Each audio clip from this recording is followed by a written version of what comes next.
안녕하십니까. 11월 2일 화요일 영국의 소리방송 BTN입니다. 오늘 뉴스의 제목입니다. 첫째, 여왕은 세계 리더들에게 지구의 안전을 위해 노력해달라고 당부했습니다. 둘째, 기후변화 때문에 만나서 생선잡이 문제로 설전을 벌립니다. 셋째, 교황에게 요청한 문재인 방북 요청은 실수라는 국내 대북 전문가들입니다. 첫 소식입니다. 95세 여왕은 건강상 이유로 예정된 직접 연설을 취소한 후 영상 메시지를 통해 COP26 행사에 참가하였습니다.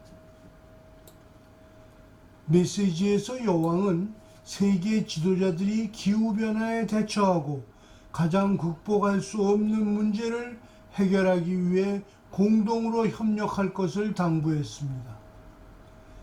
여왕은 고인이 된 남편 에딘버러 공작이 문제를 50여 년 전에 제기한 환경인식에 대해 언급하면서 그에 대한 경의를 표했고, 정상회담의 유산이 말의 시간이 이제 행동의 시간으로 이동했다는 것을 인식하는 것이 되기를 희망했습니다.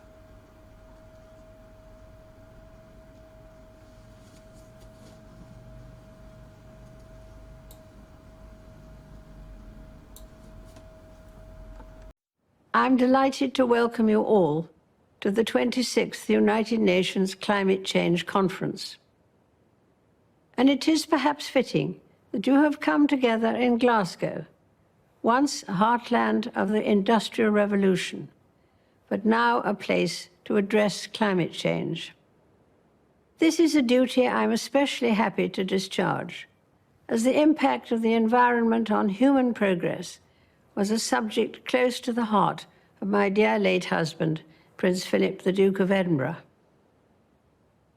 I remember well that in 1969, he told an academic gathering, "If the world pollution situation is not critical at the moment, it is as certain as anything can be that the situation will become increasingly intolerable within a very short time.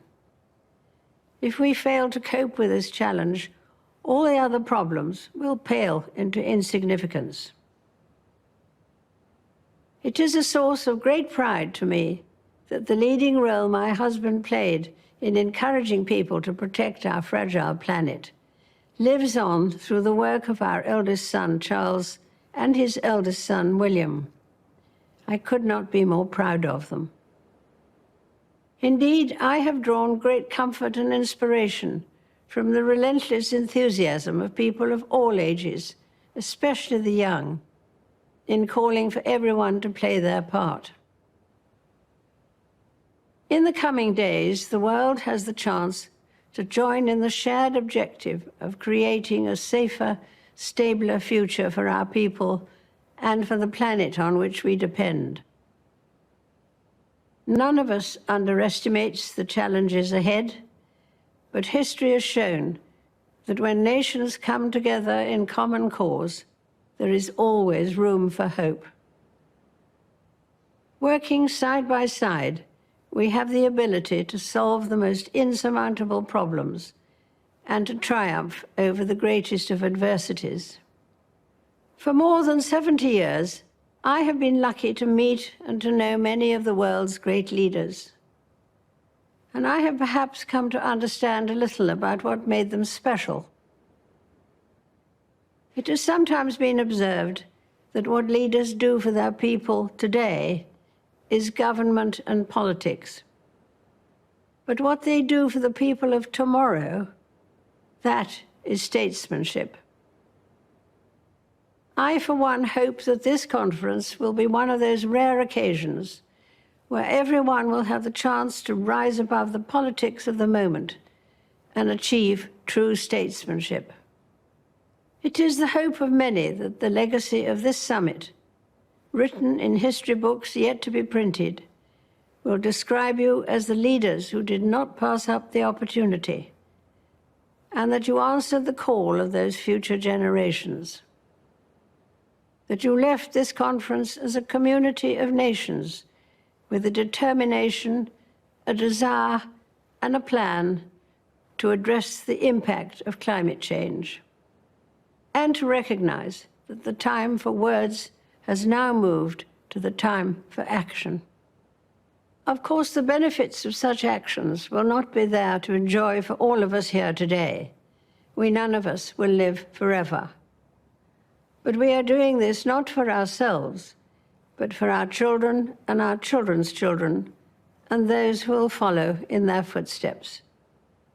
And so I wish you every good fortune in this significant endeavor. 둘째 소식입니다.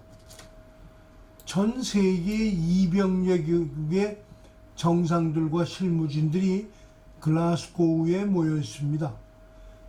디시전 메이커로서 정치인들과 전문가들이 12일간 벌리는 지구의 기후 문제 토의는 뒤로 하고 프랑스 마크롱 대통령과 영국 외무장관의 설전이 벌어졌습니다. 사실 이 문제는 지난주 로마에서 마주친 마크롱 대통령과 보리스 수상이 이미 설전을 벌였던 것에 이어 두 번째입니다. 로마에서 두 정상은 회의장을 나와 트레비 분수 앞에서 사진 촬영을 위해 만났을 때도 보리스 수상 얼굴에 분노가 가시지 않고 있었습니다. 어색함을 풀려고 마크롱 대통령이 팔소매를 잡으며 억지로 미소를 보냈지만 보리스 수상은 얼굴을 풀지 않았었습니다.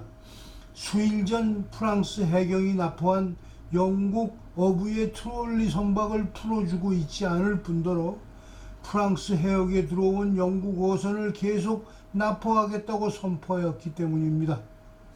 The deal hasn't been done. The French have made completely unreasonable threats, including to the Channel Islands and to our fishing industry, and they need to withdraw those threats.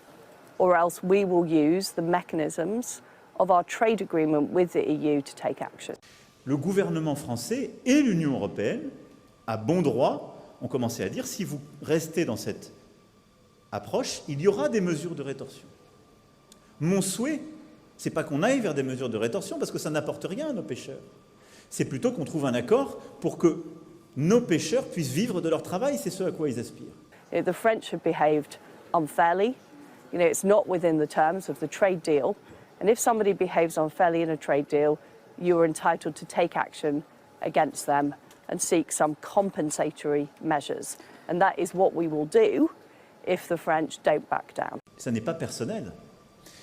Et je veux ici redire, c'est ce que j'ai dit tout à l'heure au Premier ministre, moi il n'y a rien de personnel.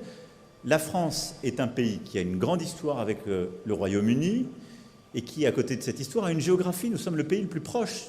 Well, stop threatening UK fishing vessels, stop threatening the Channel ports, and accept that we are entirely within our rights to allocate the fishing licenses in line with the trade agreement, as we have done. This issue needs to be resolved within the next 4 years.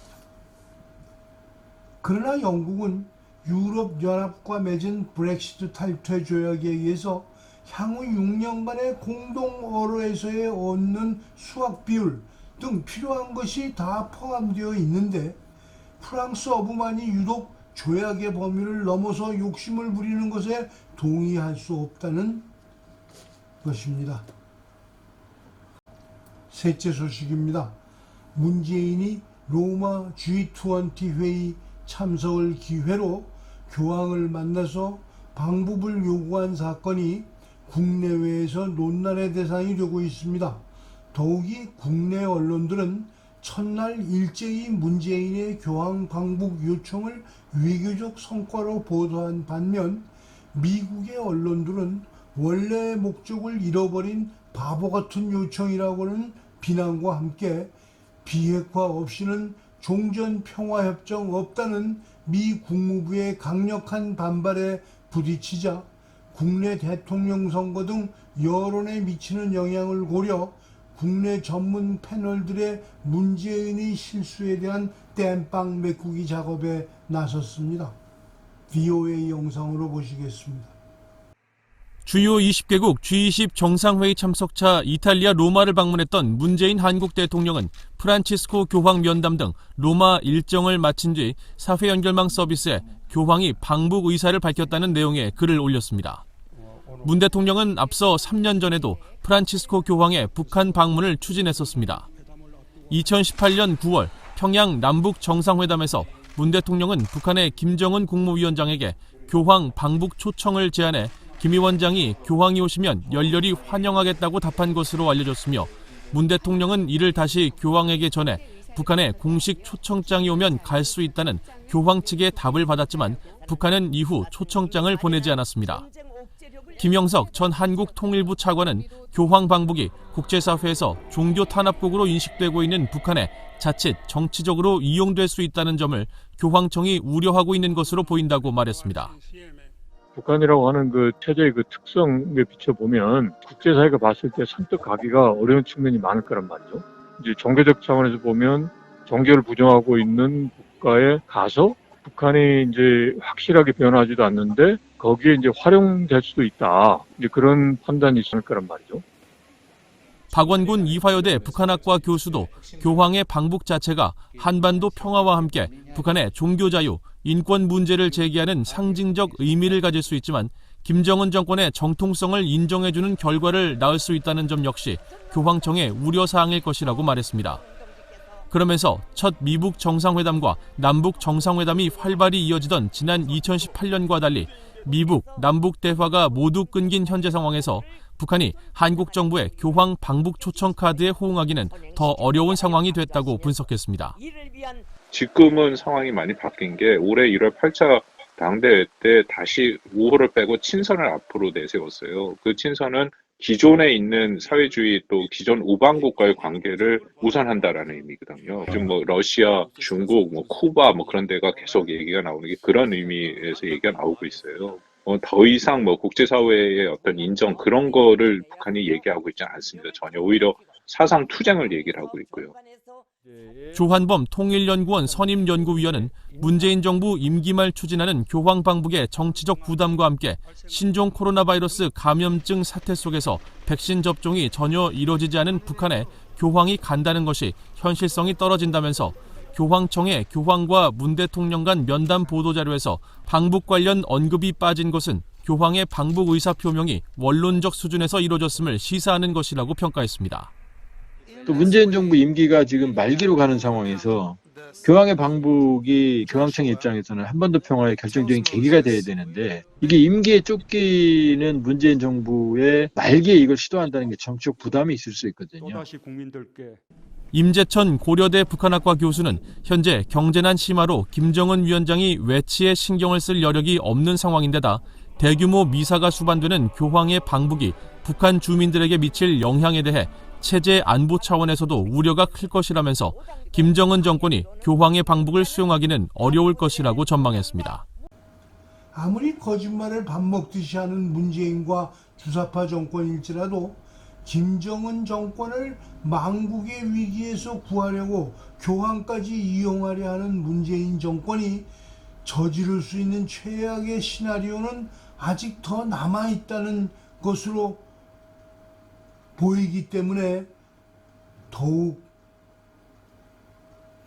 여기 다시 아무리 거짓말을 밥 먹듯 하는 문재인과 주사파 정권일지라도 김정은 정권을 망국의 위기에서 구하려고 교황까지 이용하려 하는 문재인 정권이 저지를 수 있는 최악의 시나리오는 아직 더 남아있는 것으로 보인다는 것이 진짜 두려움입니다. 오늘 방송을 마치겠습니다. 시청해 주셔서 감사합니다. 내일 또 뵙겠습니다.